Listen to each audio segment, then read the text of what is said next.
Comment faire fonctionner votre foi? Chapitre 7. La foi faible et la foi forte.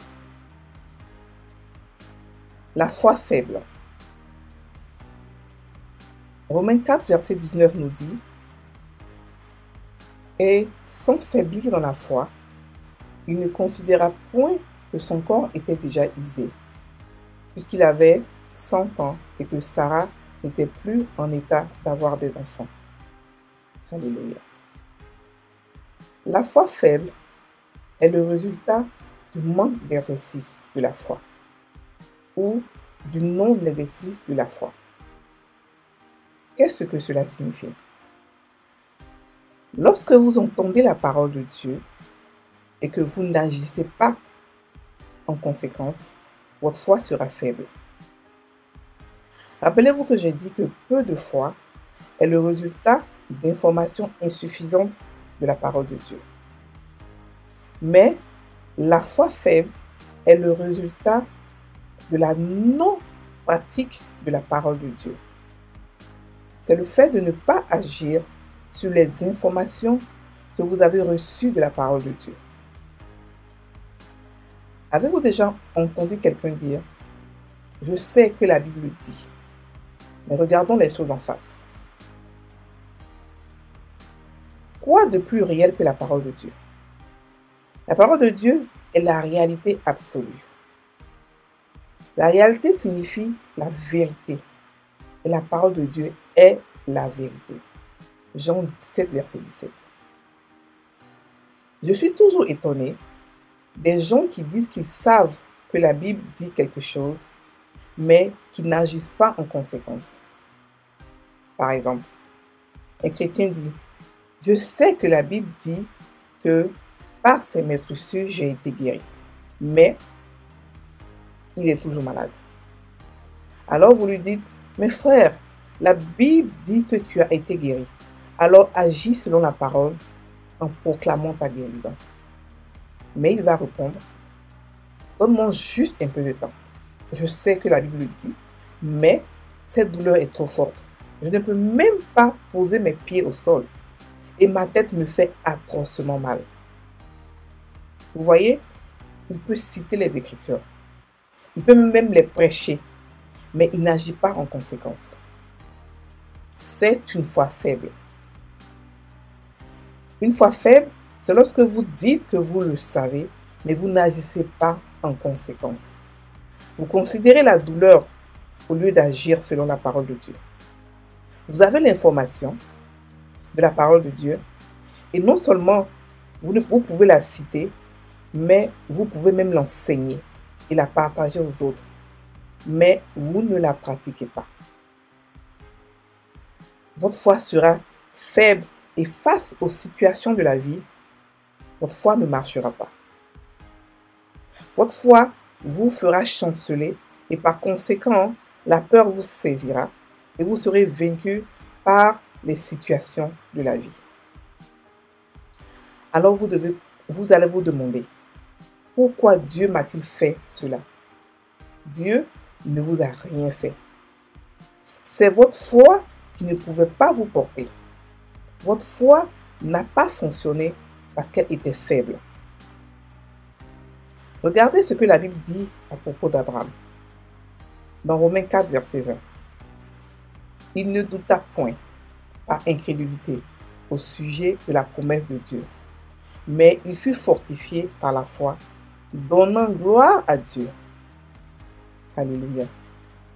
Il était fort dans la foi. Il rendait gloire à Dieu. Il ne chancela ou n'hésita point. Il n'a pas faibli donc la foi. Il ne douta point devant les promesses de Dieu. Lorsque votre foi est faible, vous doutez, vous vacillez, vous chancelez.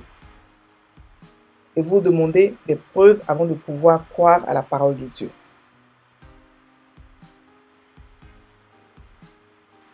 Lorsque vous priez ou parlez à Dieu de quelque chose, et soudain vous recevez une note de victoire, une prophétie à ce sujet, et Dieu vous dit: courage, j'ai déjà fait ce que tu as demandé. Alors vous commencez à vous réjouir, Parce que dans votre esprit, vous sentez la note de victoire.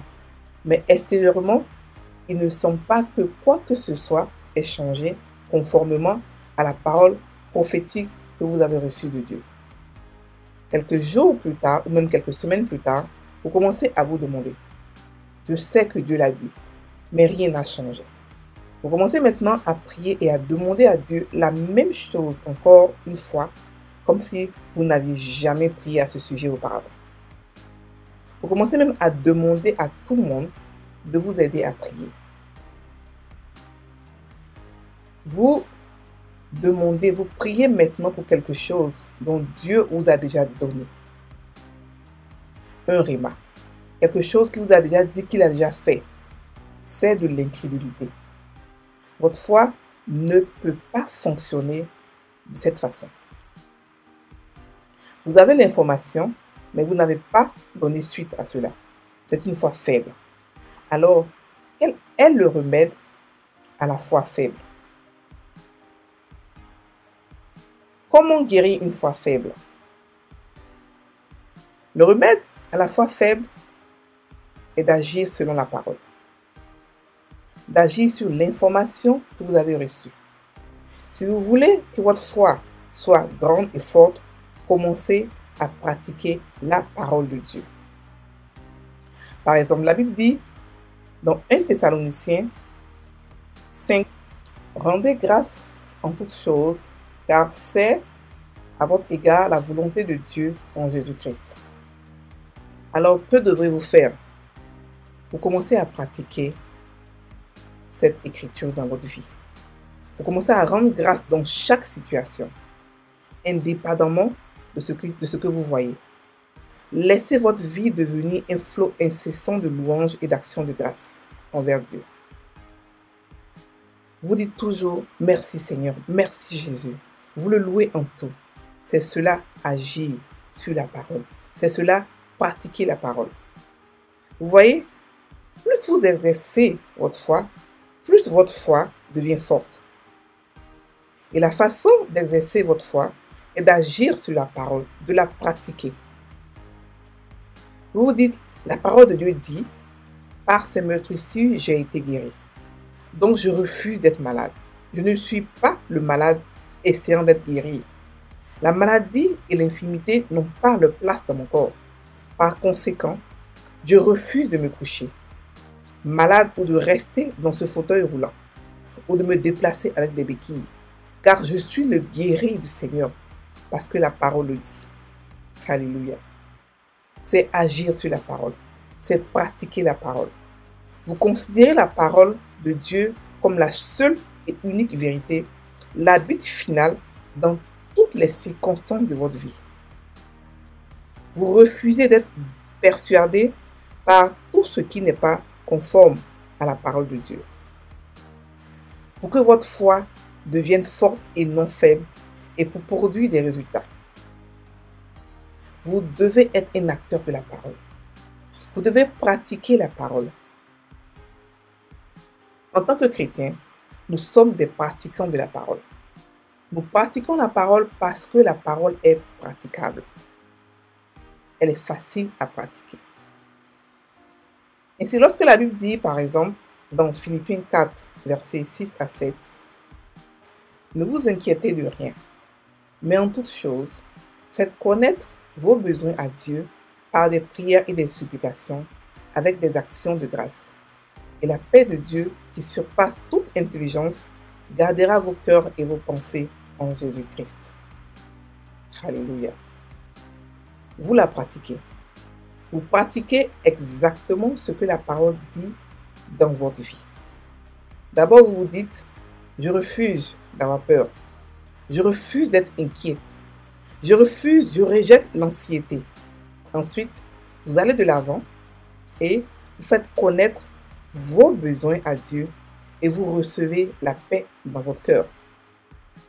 Dès lors, vous refusez de vous plaindre, de murmurer, d'agir ou de penser comme si le diable avait le dessus sur vous. Chaque jour, vous louez Dieu parce que vous savez qu'il a exaucé les désirs de votre cœur. c'est cela la foi.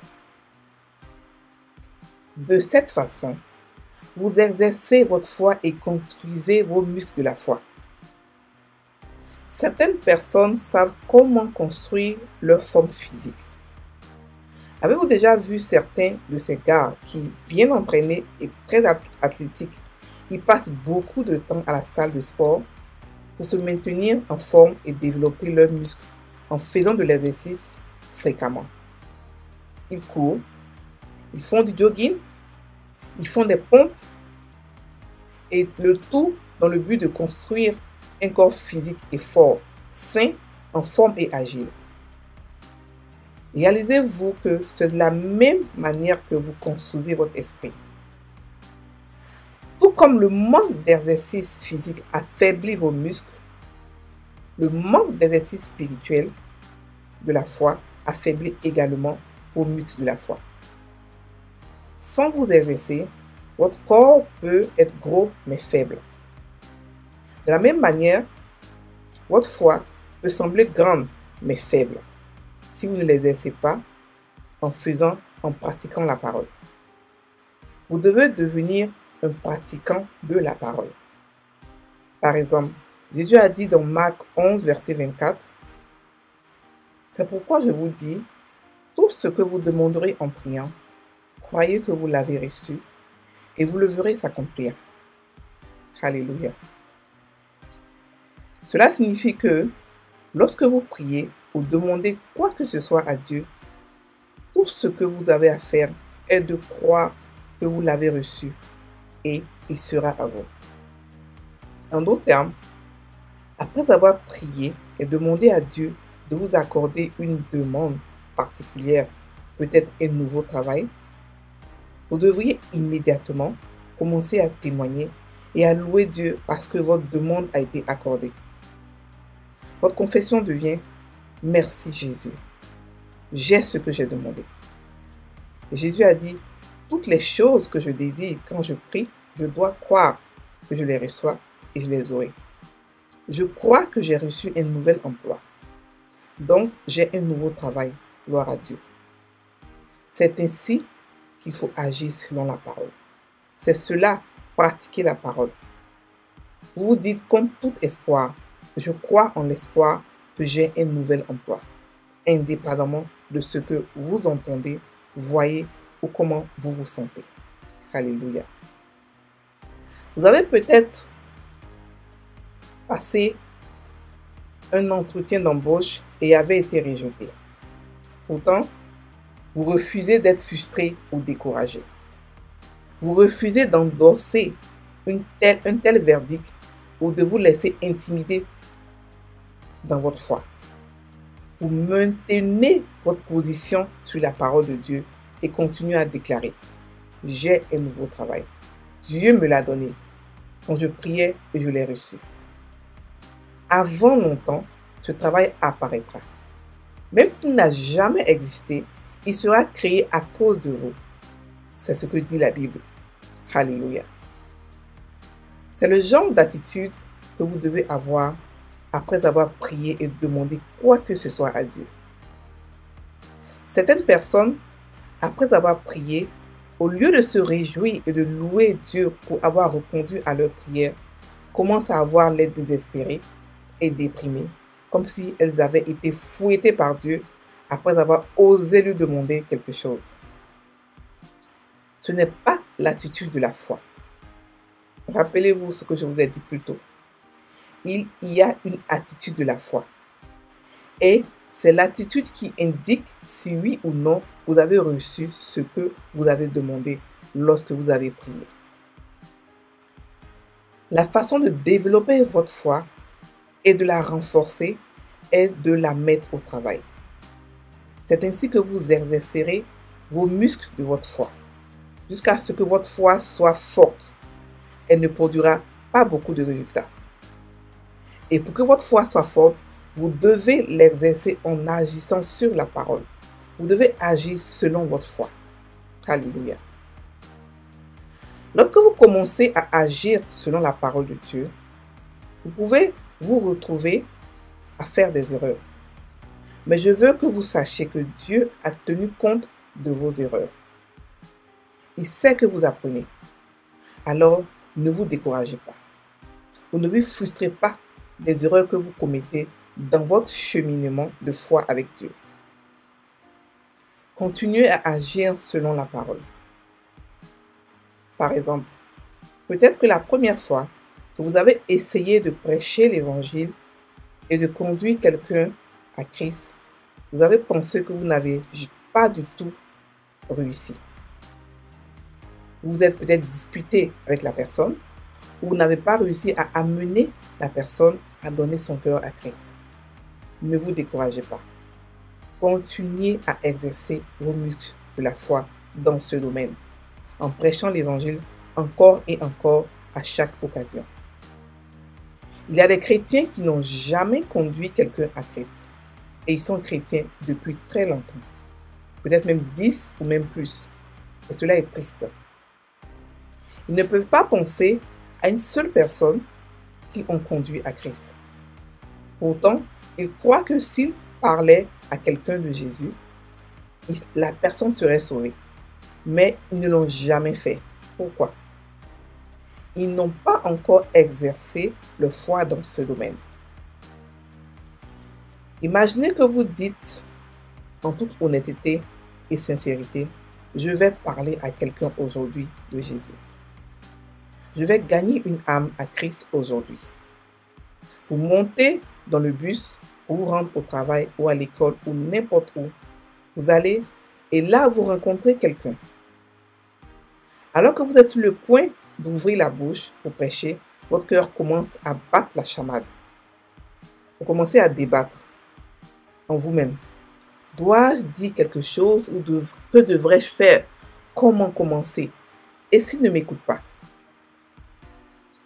Tout en débattant en vous-même sur comment commencer, quoi dire et comment le dire, l'homme descend à l'arrêt suivant.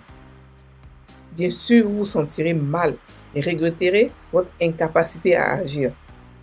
Mais laissez-moi vous dire quoi faire la prochaine fois que vous avez une telle opportunité. Profitez-en. Ne débattez pas en vous-même si vous devez ou non parler. Ne vous demandez pas comment commencer. Commencez tout simplement. Vous dites, et si je fais une erreur, faites-le, mais commencez. C'est ainsi que vous exercerez votre foi et que vous la mettez en pratique. Vous osez faire vos pas selon la parole de Dieu.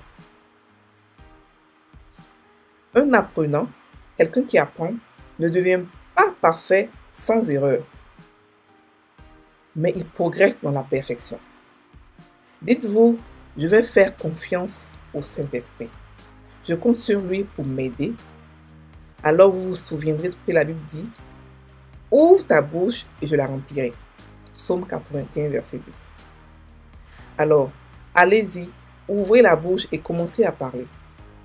Vous serez étonné parce que le Saint-Esprit vous donnera les bonnes paroles à prononcer. Il vous aidera également à minimiser vos erreurs en lui permettant de vous guider. Commencez à gagner des âmes et ce faisant, votre foi sera renforcée. Lorsque vous commencez à parler aux gens de Jésus, votre foi deviendra de plus en plus forte pour la prochaine fois. Saisissez la prochaine occasion et parlez à quelqu'un de Jésus. Vous serez étonné de voir comment votre foi s'est renforcée du jour au lendemain. Commencez à faire les choses que vous voulez vraiment faire et qui sont conformes à la parole de Dieu. Plus vous les ferez, plus votre foi deviendra forte. Avec le corps humain, vous développez et renforcez vos muscles physiques en les exerçant. Vous ne pouvez tout simplement pas continuer à dormir et à manger et vous attendre à ce que vos muscles deviennent plus forts. Ils ne deviendront jamais forts de cette façon. Ils ne deviendront plus forts que par l'exercice. De cette même manière, votre foi deviendra grande et forte et produira de plus grands résultats lorsque vous l'exercez. Avez-vous déjà vu un gros bonhomme avec des muscles faibles? Il est énorme, mais il est faible. Qu'est-ce qu'il est censé faire? Manger plus? Non, il est devenu si gros en mangeant. Maintenant, son corps qui est grand ne peut pas le porter. Il ne peut pas dire qu'il est fort. Vous lui dites de courir quelques centimètres, quelques mètres, il ne le peut pas. Il ne peut pas courir sans allaiter lourdement, malgré qu'il soit grand. Comment peut-il devenir fort et en forme? Il a besoin d'être engagé dans plus d'activités physiques. Il a besoin de s'impliquer dans des exercices physiques. De cette manière, son grand corps faible deviendra fort.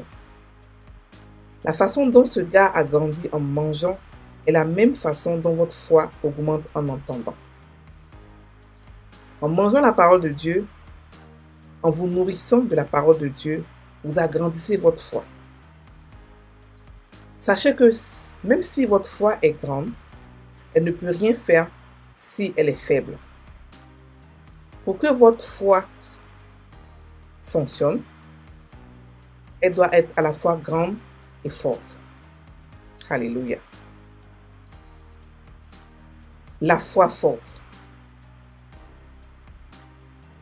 Dieu nous dit quelque chose de beau sur Abraham dans Romains 4, versets 19 à 20.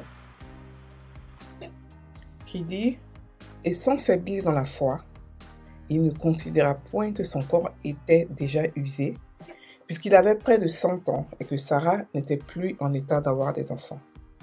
Il ne douta point, par incrédulité, au sujet de la promesse de Dieu, mais il fut fortifié par la foi, donnant gloire à Dieu.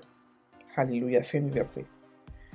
Cette portion de l'Écriture nous permet de connaître le genre de foi dont Abraham a fait preuve et qui a fait de lui l'ami de Dieu et le père de la foi. Il a démontré une foi solide dans la parole de Dieu.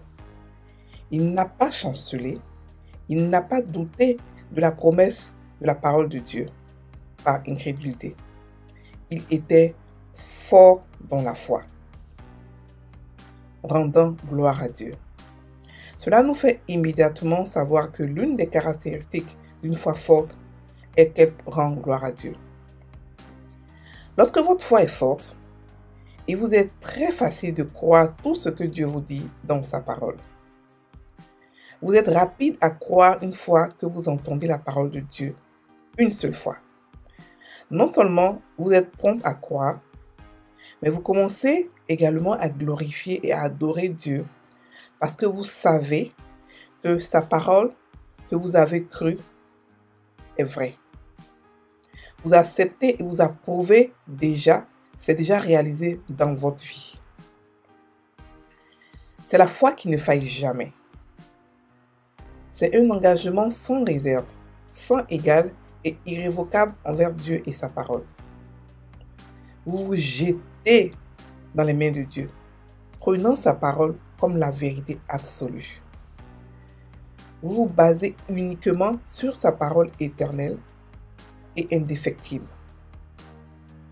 Lorsque cela devient votre résolution et la façon dont vous vivez votre vie, votre foi sera forte et productive.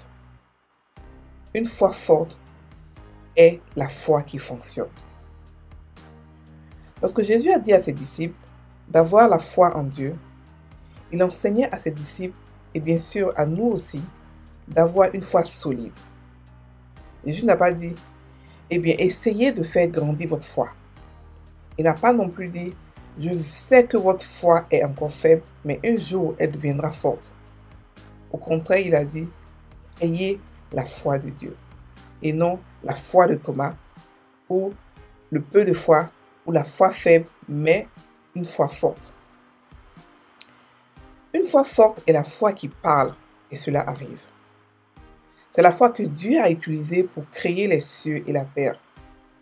La Bible dit dans Genèse 1, verset 1, Au commencement, Dieu créa les cieux et la terre. Alléluia. Il l'a fait en prononçant des paroles de foi. Il a parlé et ce qu'il a dit s'est réalisé. Tout ce qui existe et tout ce que nous voyons aujourd'hui, le soleil, la lune, les étoiles, tout sauf l'homme a vu le jour de cette façon. Lorsqu'il a dit que la lumière soit, la lumière est apparue. Vous pouvez voir ça dans Genèse 1, verset 3. Chaque parole que Dieu a prononcée pendant la création s'est accomplie parce qu'il a parlé avec foi. Dieu est un Dieu de foi.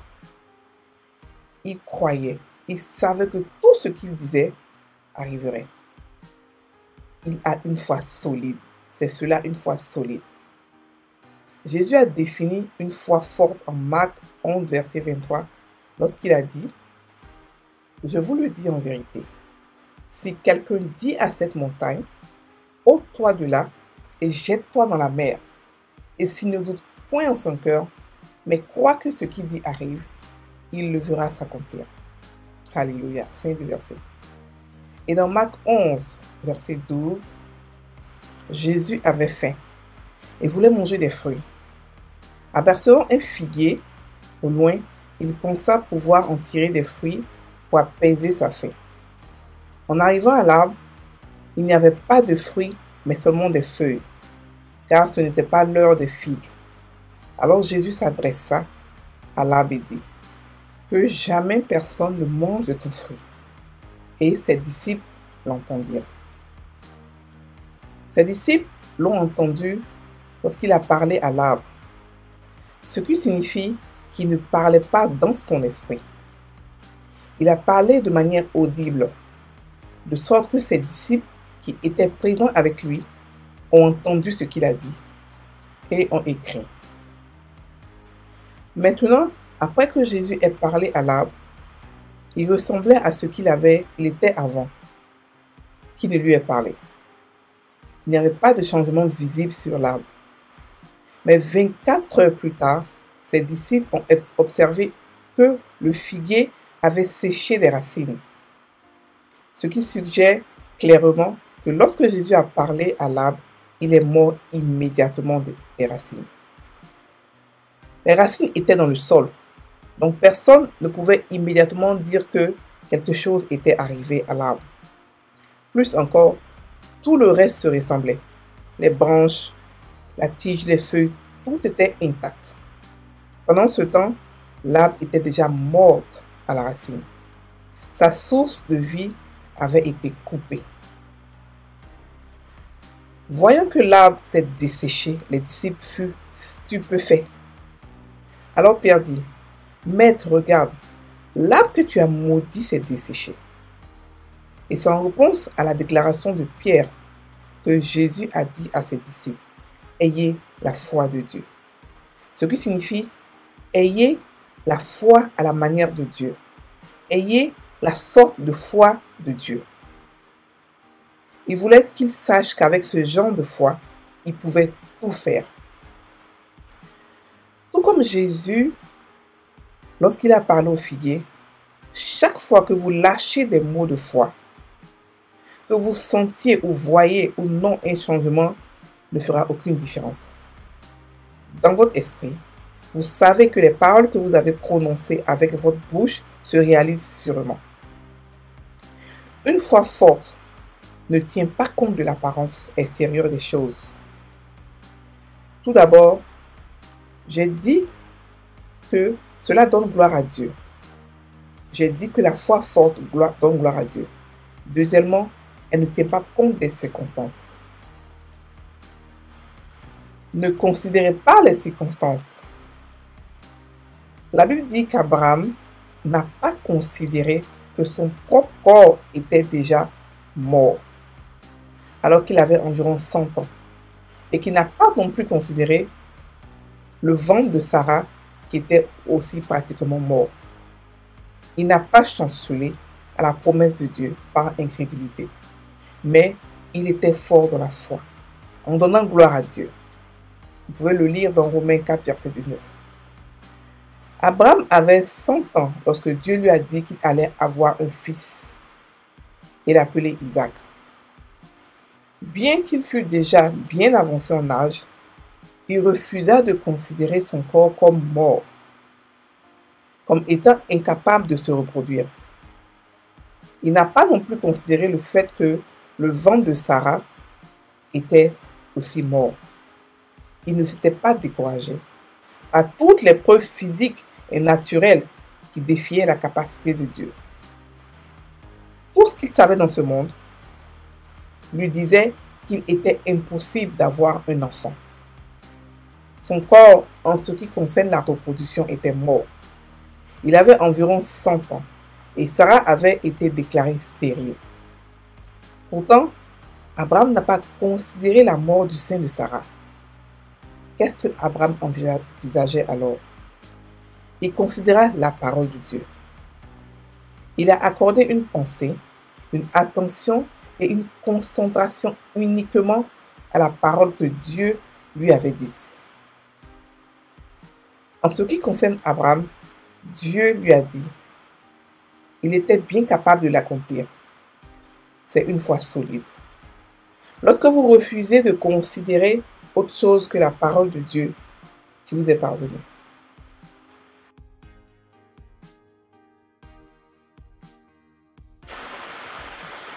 Le fait qu'Abraham n'ait pas considéré son corps ou la mort du ventre de Sarah ne signifie pas qu'il n'a pas vu son corps ou qu'il ne savait pas que Sarah, sa femme, était stérile.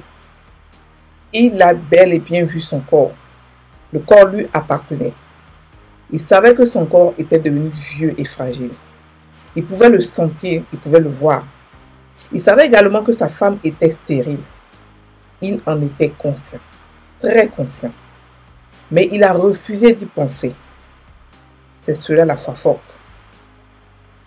La foi ne signifie pas que vous ne ressentez pas la douleur.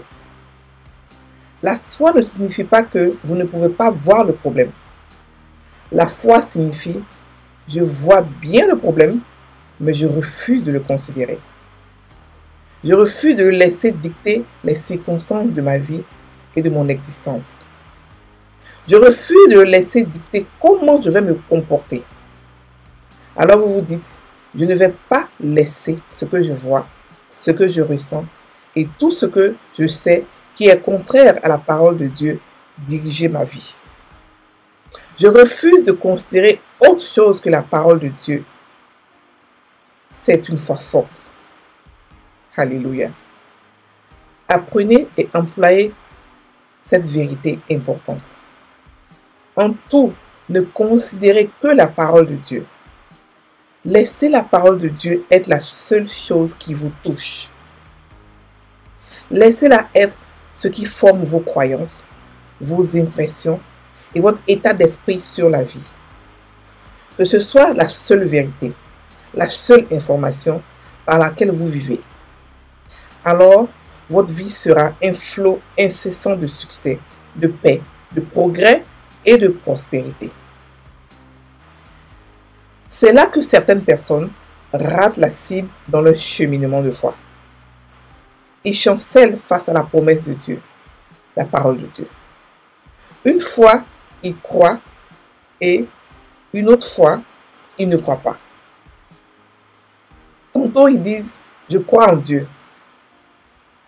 Et après, ils disent, à l'instant d'après, ils disent « s'il te plaît, Seigneur, aide-moi à croire ». Toi, ne chancelle pas devant la promesse de Dieu.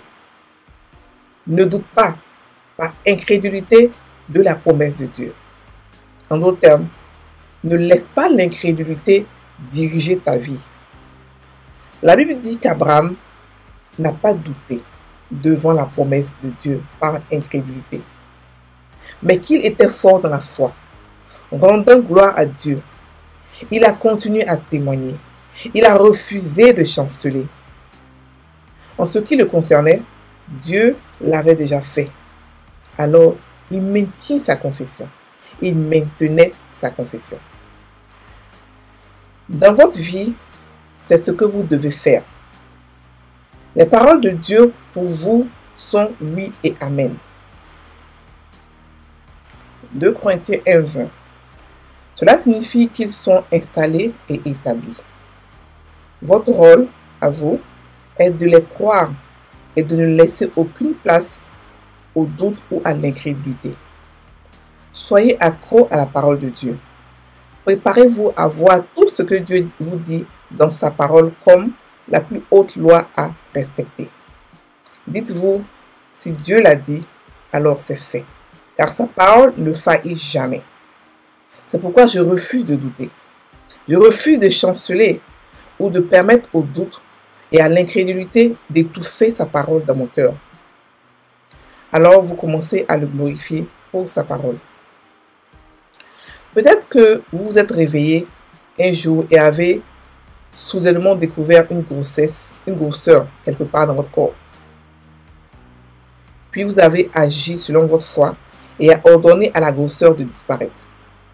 Dès lors, faites comme Abraham.